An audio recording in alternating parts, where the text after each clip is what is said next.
Tere hommikust kõikidele möökaritele, kõikidesse mikrorajoonidesse ja magalatesse.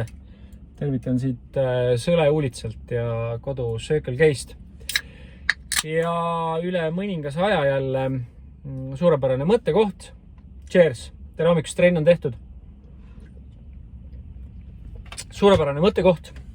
Nimelt küsis üks hea inimene nimega Rein minu käest, et kas minul on selliseid hetki, kus mul ei ole tuju hommikul üles tõusta ja kus ma ei viitsi mitte midagi teha.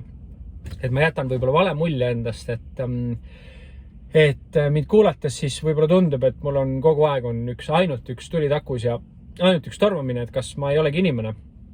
Ja iseenesest on väga hea küsimus. Ja teile kõigile, kes te olete võib-olla tundnud sama või tunnete täna hommikul sama või tunnete homme hommikul sama.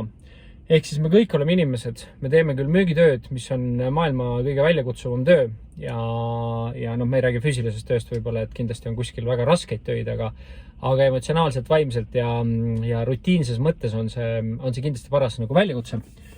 Ehk siis kas mul on selliseid hetki, kus ma ei viitsi hommikul üles tõusta? Jaa, mul oli üle-eelmine nädal oli selline faas, taaskord. Ja nii naljaks, kui see ka ei ole, et kuidas sellised faasid tulevad. Oletame, mina tõusen hommikul kell 6 üles, mul on suhteliselt päevarutiin on paigas, mul on ka müügipäeva rutiin, millistel aegadel ma mingeid asju teen, millal on mul kohtumised, millal on mul meilide saatmised, millal on mul kõned. Aga hoolimata sellest ja sellel ei ole mina ei ole leidnud ühtegi loogilist seletatavat põhjust, miks nii juhtub. Ütleme niimoodi, et sa oled tõusnud üles hommikul kella 6, käinud trennis, teinud oma meditatsiooni, teinud suurepärased tööpäevad või müügipäevad. Ja siis ühel hommikul kell heliseb ja sul on selline tunne, et sa ei viitsi üles tõusta, sul pole mitte mingit põhjust üles tõusta. Sa tunned, et sa ei taha üles tõusta, sul on jõud on kadunud seest. Ja see on täiesti müstika, ma ei tea, millega see seotud on. Loomulikult, et kui sul on kellegi lähedasega midagi halvasti, su isikus elus on midagi halvasti, siis ma saan sellest aru. Aga need intervallid, mis minu ellu tulevad, need ei ole seotud üldse mitte millegiga. Kõik on täpselt samamoodi nagu oli eile ja üleeile ja ühel hommikul sa hakkad lihtsalt äratuskella edasi lükkama ja sa ei lähe hommikul trenni ja sul tekib selline tunne, et sa ei viitsigi üles tõusta, et mingi võrgu kogu see maailm. Ja mina läbi aastate ma saan täiesti aru, kui selline hetk tekib, mis on minu siiras soovitus, kuidas sellest hetkest välja tulla. Vaata, kui sa jääd selles hetkesse ja sa tunned, et sa oled jõuetu, sa oled väsinud, kuigi sa oled maganud oma 7 tundi ööd, sa oled ikkagi väsinud, siis kui sa jääd voodisse, siis esiteks hilidad sa hommikul tööle, sest sa magad pikemalt ja vaata, kui sa juba hakkad äratuskella edasi lükkama, see on juba fucked up, siis sul on juba väga hea seal teki all olla ja siis, kui sa selle esimese kella peale ei tõuse, siis sa ei viitsigi tõusta, siis sa jääd juba tööle hiljaks. Aga oluliselt hullem on see, et kui ma sellest nagu aru ei saanud, siis järgmine hommik juhtub sama.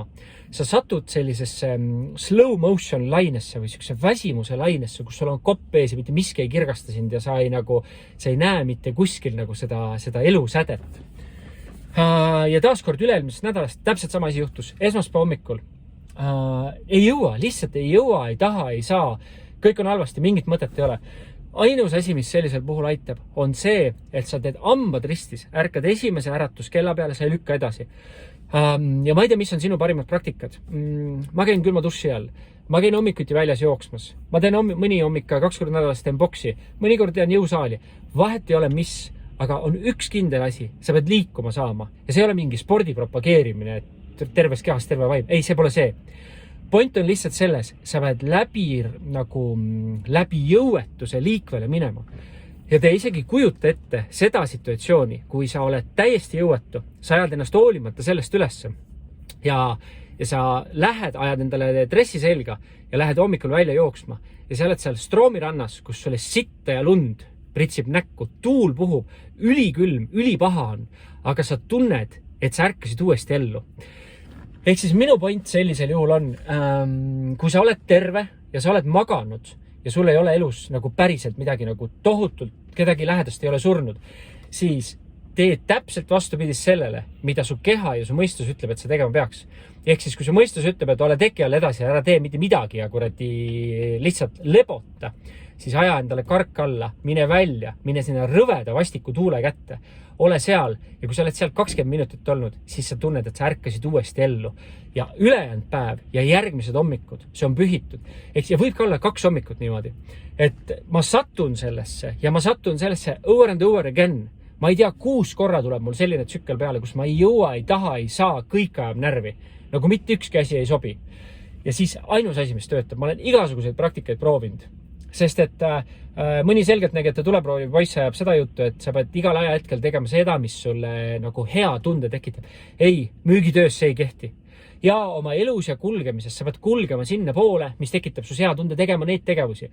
Kui sa tahad müügitööd teha, siis enamus kordadel, kui sa pead võtma kõne ja pääsema kuskilt tulemüürist kellegi kaitsest läbi, selleks, et hakata päriselt rääkima, enamus hetkedel on see nii ebamugav, lihtsalt nii ebamugav ja sa ei taha seda teha. Ja kui sa mõtleks selle peale, ma teen täna seda, mis mind rõõmsaks teeks, siis sa teeks kõike muud, aga mitte müügitööd.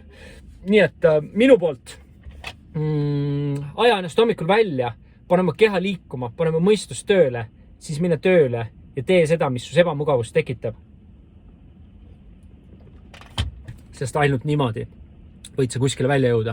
Ülimõnusat tööpäeva teile ja ära unusta panna laiki video alla, kui see sulle meeldib. Näeme jälle. Tšau!